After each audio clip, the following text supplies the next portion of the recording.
Good morning, students. So far we have learned 2 chapters, and after learning 2 chapters you have given first midterm exam, and today we are going to start after 2 chapters new one, third chapter, how many squares. Okay, how many squares, उसमें हम सीखने वाले हैं area. Perimeter जो हमने 4th standard में किया था उसका हम ब्रीफ लेंगे और आगे नया एरिया सीखेंगे। तो पहले तो पेरीमीटर में हमने 4th स्टैंडर्ड में क्या सीखा था उसका हम रिवाइज कर लेते हैं, ठीक है। और उसके बाद हम जो नया टॉपिक है अपना एरिया उसके बारे में डिस्कस करते हैं। चलिए पहले याद करिए what is perimeter.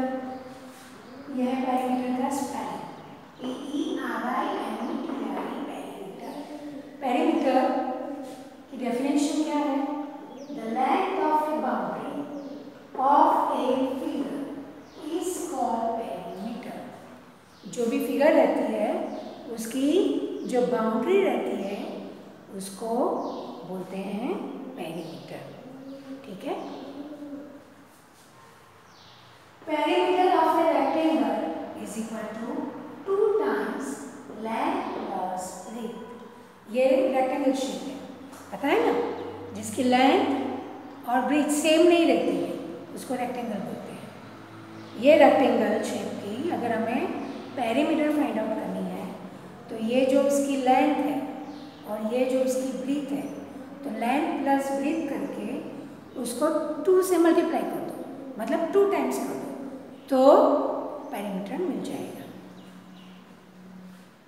Perimeter of a triangle is equal to total of 3 sides. In short, perimeter क्या है? जो भी फिगर है उसकी जितनी भी साइड्स हैं उसका प्लस कर दो तो पेरीमीटर मिल जाता है। अगर ट्राइंगल है तो उसमें 3 साइड्स है तो उसकी 3 साइड्स का टोटल करो तो पेरीमीटर मिल जाएगा। और last, in perimeter we use linear units centimetre, metre, kilometre etcetera.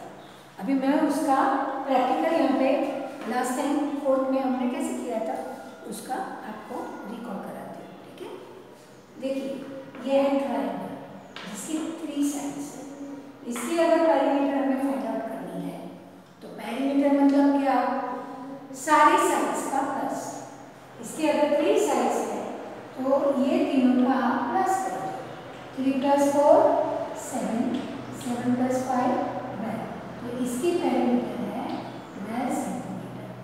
ये सिंपल सेंटीमीटर है तो सेंटीमीटर ही लिखिए, यही है इसमें लिखा है सेंटीमीटर है तो सेंटीमीटर। ये है रेक्टेंगल शेप। अगर रेक्टेंगल शेप का करना है तो क्या करेंगे? सिंपल, इसकी सारी बाजू का प्लस कर दो। 2 + 4 6, 6 + 2 8, 8 + 4 12 सेंटीमीटर। और ये फॉर्मूला यूज करेंगे तो कैसे बोलेंगे? लेंथ है 4, ठीक, और ब्रेथ है 2, तो 4 + 2 6, 6 को 2 से मल्टीप्लाई करो तो 6 है। ये फॉर्मूला के हिसाब से, और फॉर्मूला यूज नहीं करते तो सारी बाजू का टोटल सिंपल चारे बाजू को सब बाजू रेक्टेंगल में, ओके। ये है स्क्वायर जिसकी सारी बाजू सेम है, लेंथ और ब्रेथ दोनों सेम है, तभी तो उसको स्क्वायर बोलते हैं, ठीक है ना। अगर इसका भी फाइंड आउट करना है तो सिंपल 4th में क्या करते थे? Total of all the sides 3 + 3 6, 6 + 3 9, 9 + 3 12 centimetre. ये है पेरीमीटर। 4th में हमने ये भी सीखा था कि पेरीमीटर हम क्यों यूज़ करते हैं, पेरीमीटर का यूज़ क्या है। तो अभी देखा था कि कोई फील्ड रहती है, गुजराती में बोलो खेतर, खेतर में चारे बाजू ખેડૂતો વાડ કરતા હોય છે। હવે વાડ બનાવવા માટે કેટલો તાર લાવવો પડશે એ એમને કાઉન્ટિંગ કરવું હોય તો કેવી રીતે ખબર પડે કેટલો તાર જોઈશે? તો એ લોકો શું કરે? ખેતરની જે ચારે બાજુ હોય એનો સરવાળો કરી કાઢે, એડિશન કરી દે, અને જે આવે ફિગર એ પ્રમાણે એ લોકો તાર લાવે. તો આ રીતે હવે સમજો કે આ ડ્રેસ છે, આ દુપટ્ટો છે, એની ચારે બાજુ મારે લેસ લગાવવી છે. તો કેટલી લેસ જોઈશે? તો શું કરવાનું? આ દુપટ્ટાની ચારે બાજુનું કેટલું થાય છે એનું ટોટલ કરી લેવાનું અને એટલી લેસ લાવો તો તમને થઈ જશે. તો આ રીતે પેરીમીટર કાઉન્ટ કરવાથી બાઉન્ડ્રી ઉપર કેટલું જોઈશે એની આપણને ખબર પડે. સમજાયું? હવે આ વખતનો જે આપણો નવો કોન્સેપ્ટ છે એ છે એરિયા, જે આપણે આ લેસનમાં શીખવાનું છે.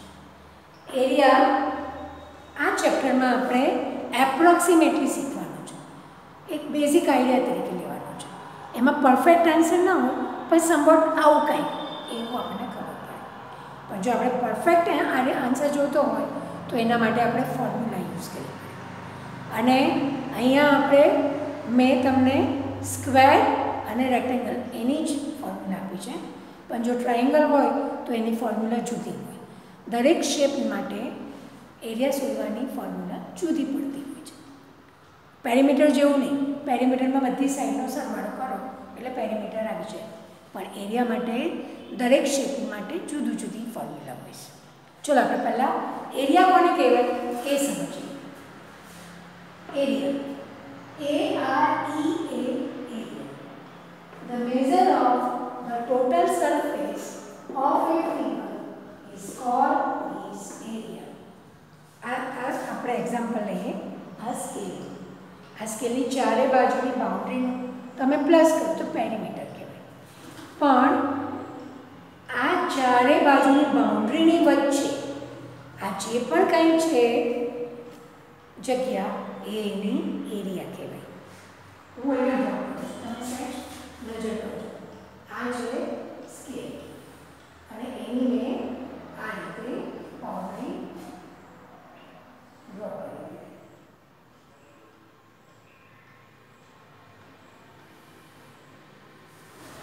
આ ચારે બાજુનું ટોટલ એટલે કે પેરીમીટર, પણ આ જે વચ્ચે જગ્યા છે જેને આ રીતે કલરથી બતાવી છે આ બધી જગ્યા કહેવાય એરિયા. શું કહેવાય? એરિયા.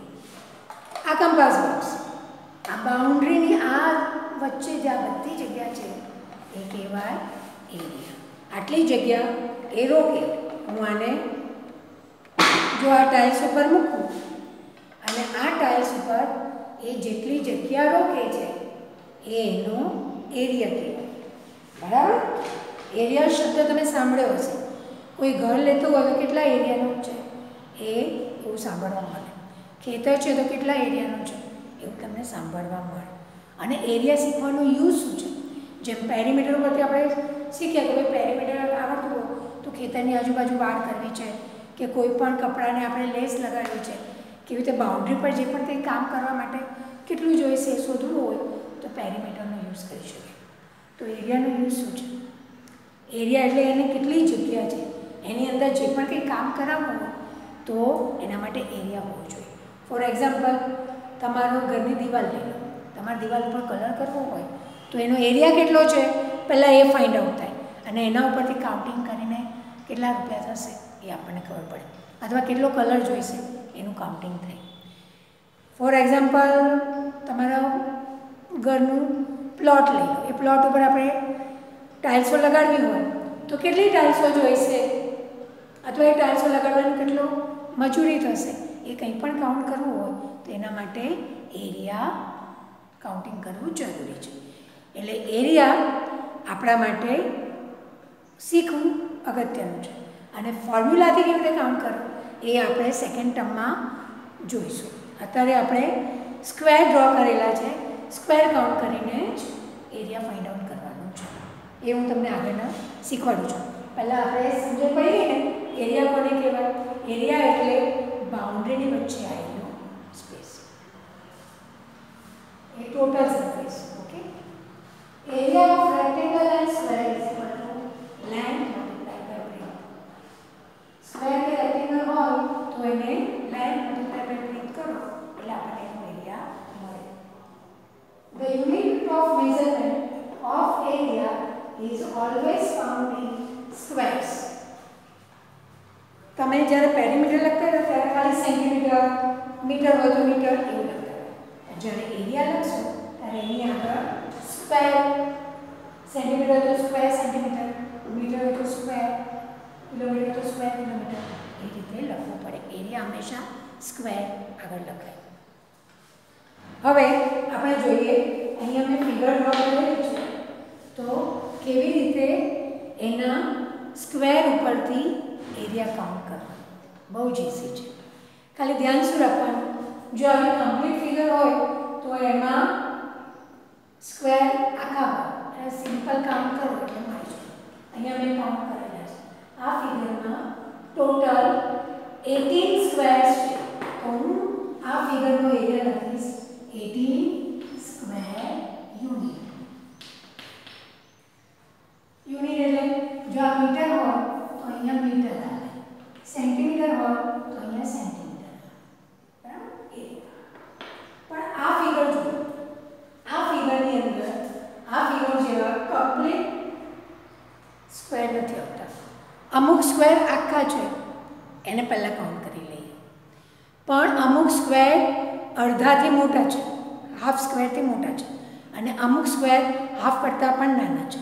તો જે હાફ કરતાં નાના હોય એને આપણે કાઉન્ટ નહીં કરવાના, પણ જે હાફ કરતાં મોટા હોય એને આપણે એક આખો એવી રીતે કાઉન્ટ કરી લેવાનો, અને બે હાફ હોય તો બે હાફ ભેગા કરીને 1 કાઉન્ટ કરવાનું. ચલો એ જુઓ, આ જો આખો છે 1 2 3 4 5, 5 આખા છે, પણ આ બે જુઓ, આ બે અડધા છે, બે અડધા એટલે 1 એટલે 6, બરાબર? આ બે ભેગા કરીને કાઉન્ટ કરે એટલે 6. હવે જુઓ, આ અને આ બે અથવા આ બે અડધા છે, તો આપણે કાઉન્ટ કરીશું 7. હવે આ એકદમ નાનો છે, એને આપણે કાઉન્ટ નહીં કરવાનું, બરાબર? અને આ બે ભેગા કરીને 1 ગણીશું એટલે 8. તો આનું આપણે શું લખીશું? 8 સ્ક્વેર યુનિટ. સેન્ટીમીટર તરીકે આપ્યું તો આપણે લખીશું 8 સ્ક્વેર સેન્ટીમીટર. મીટર આપ્યું તો લખીશું 8 મીટર. આવી છે ને ઈઝી, ખાલી સ્ક્વેર જ કાઉન્ટ કરવાના છે. શું ધ્યાનમાં રાખવાનું? બહુ જ નાના હોય તો કાઉન્ટ નહીં કરવાનું, અને અડધાથી વધારે મોટા હોય તો એને 1 કાઉન્ટ કરી લેવાનું, અને બે અડધા એટલે 1, એવી રીતે કાઉન્ટ કરવાનું. ચલો હવે આ સમજો. આની અંદર સૌથી પહેલા મેં જે આખા સ્ક્વેર છે કાઉન્ટ કર્યા છે, એ છે 20, 21, 22, 23, 24. હવે બે અડધા જોજો, આ બે અડધા એટલે 25, આ બે લો એટલે 26, અને આ અડધાથી સહેજ મોટું લાગે છે તો હું એને આખો લઈ લઈશ 27 સ્ક્વેર. સમજાય? આખા કાઉન્ટ કરી લો, પછી બે અડધા હોય એને 1 કાઉન્ટ કરો, અને સાવ નાનો હોય, આ અડધો સાવ નાનો છે તો ઇગ્નોર કરો, અને અડધાથી મોટો હોય તો એને આખો એ રીતે કાઉન્ટ કરી લો. બસ એટલું સિમ્પલ છે. કાઉન્ટ કરી અને લખી નાખો સ્ક્વેર યુનિટ. જો આ સેન્ટીમીટર આપ્યું હોય તો લખવાનું સેન્ટીમીટર, આ મીટર લખીને આપ્યું હોય તો મીટર, અને કાંઈ લખીને આપ્યું હોય તો યુનિટ લખવાનું. આટલું સિમ્પલ છે. આ કર્યા પછી આપણે વર્કબુકની અંદર જે એક્સરસાઇઝ છે એ કાઉન્ટ કરીશું. ઓકે? એટલે આ વિડીયો જોયા પછી તમે વર્કબુકનો વિડીયો ચોક્કસ જોજો અને વર્કબુક ફિલ અપ કરી દેજો. All the best.